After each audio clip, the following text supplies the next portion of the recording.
Alright guys, so here we are. I've actually been wanting to do a review, a my version review on the Vivo A329 unit that we got sent to us from Vivo a few months ago. So I thought it was actually really weird timing because I was like, I need a dash camera to deal with like if something happens on the road, how can I prove it? It's not my fault. And I thought I need to get a dash camera, and it just so happened at the same time I actually got an email from these guys and they said, look, we want you to try a dash cam. And I thought, perfect timing.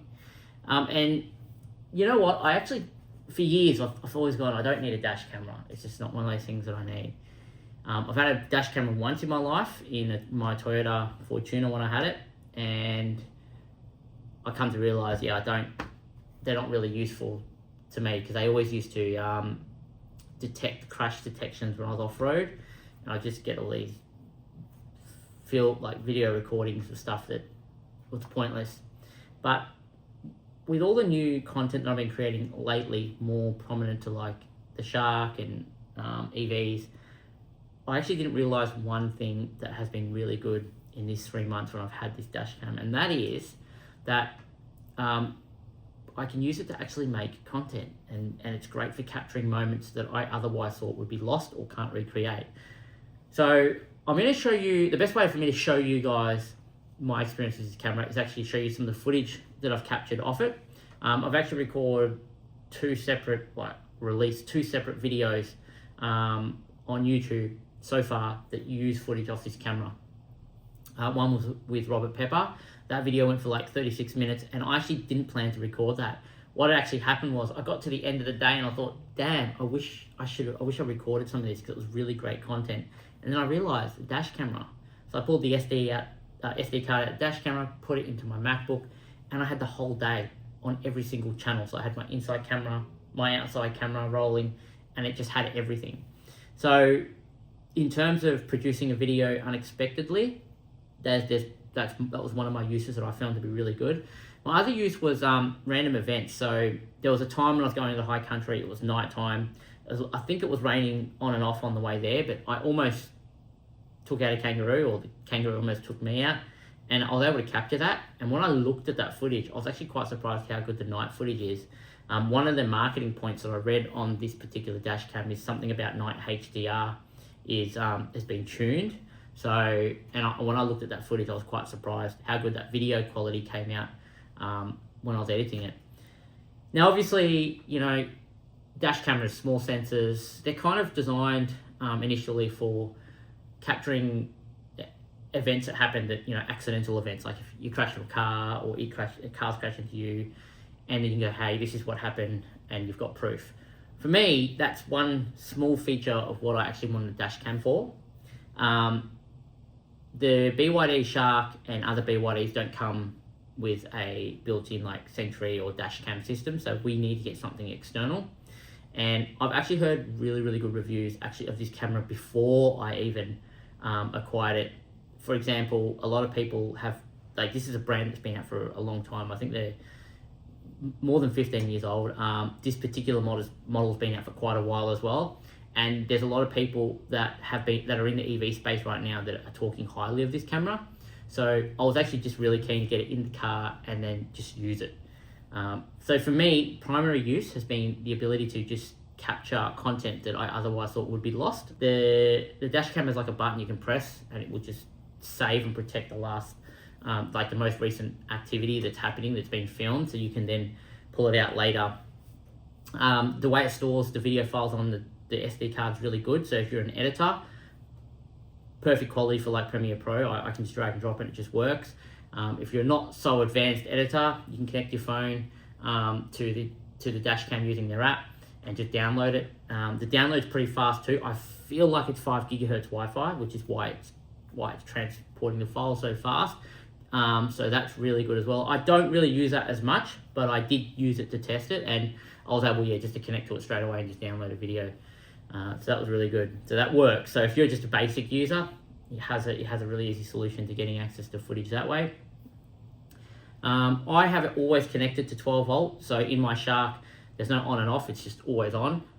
I know that it has a battery built into it. So I'm not too sure exactly how that works because I haven't reviewed or used that portion of it myself, but I do know it has a built-in battery that it slides onto, and you charge that battery, and so it has some some runtime when the power source is off. In my case, it's always on, and the quality audio in it is surprisingly good. Like, I'm getting back to camp with quite a lot of state of charge, 74%, because a lot of my driving is regen based now. Like one car coming up the distance, 2 cars. Should we pull up in that section coming up? If there's room? I reckon they're 2 cars, they'll work around us. And they dry out. Twisto's going up. It's not so much a traction issue. These Sharks actually drive reasonably well if they're within the wheel torque range. I've always had a bad experience with cameras and audio. It has actually been surprisingly quite good. I'm going to go through just a few clips now of some footage, daytime, nighttime on the road around the city. That way you guys can get an idea of how good the camera quality is. I reckon it's like, I actually don't want to give it a rating because I think it's really good for what it is, but it's not the same quality as, let's just say, an action camera. It's just one of those things where you have to take your own opinion on that, I reckon.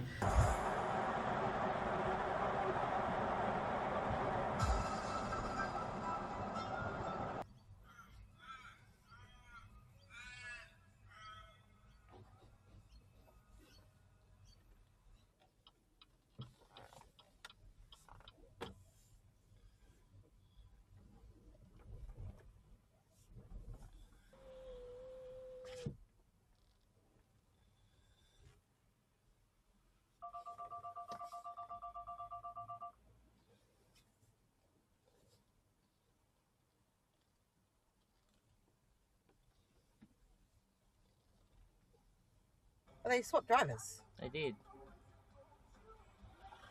Oh no. I thought they swapped drivers. I thought it was a female driver. Are they running away now?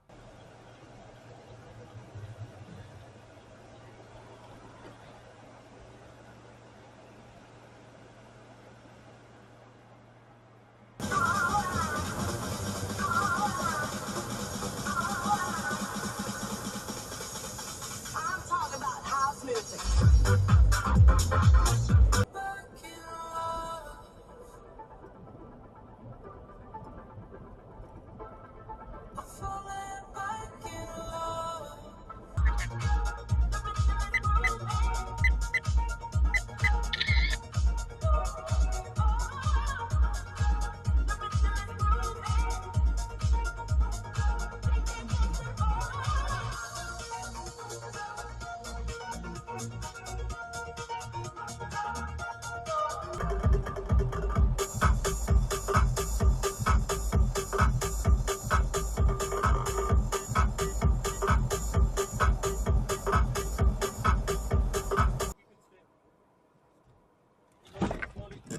I'm in one pedal, so I don't know what's going to happen. That's fine. Just let it fall in.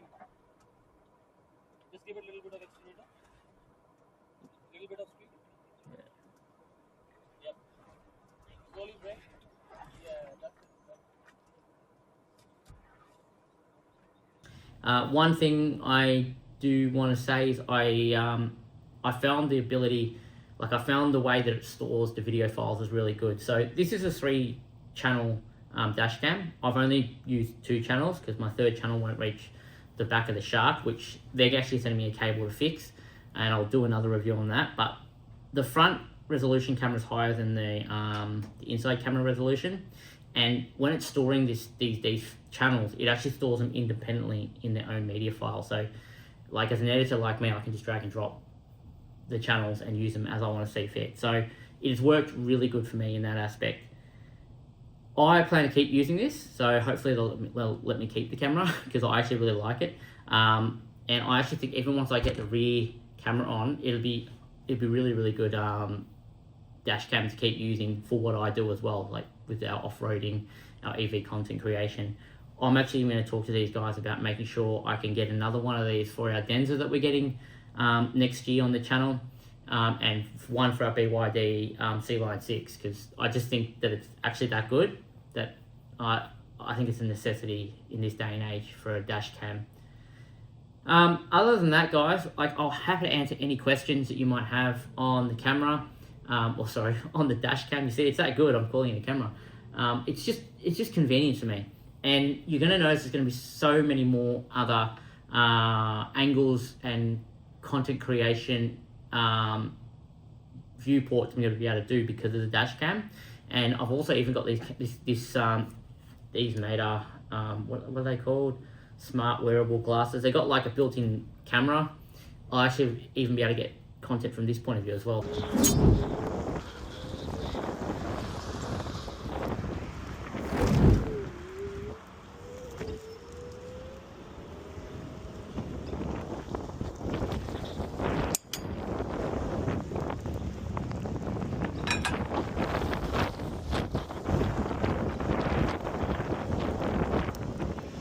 Yo!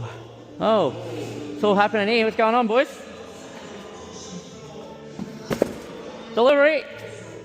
It's gonna be really interesting. Next year with the Denza and all these other brands that are coming to market, I don't know what type of content we're gonna create, but I've got all the ways to capture the moments now. That's gonna be exciting. And as most of you know that watch the channel, we've just moved into a new office, which I'm in right now. We've got our workshop downstairs where we've been doing Savage installs for Savage Tech Australia, and our Starlink installations on all the 4 drives that we've been rolling out for the last few years. So that's all happening all kind of here in the one building now. So lots of things happening, guys. If you have any questions, feel free to ask. You know me, I do like the comments because it gives me an ability to go, okay, these are the things that people want to see. These are the things I can do. And then I can kind of link the two and go and make the content when I've got my spare time. So anyway, I'll see you guys in the next video.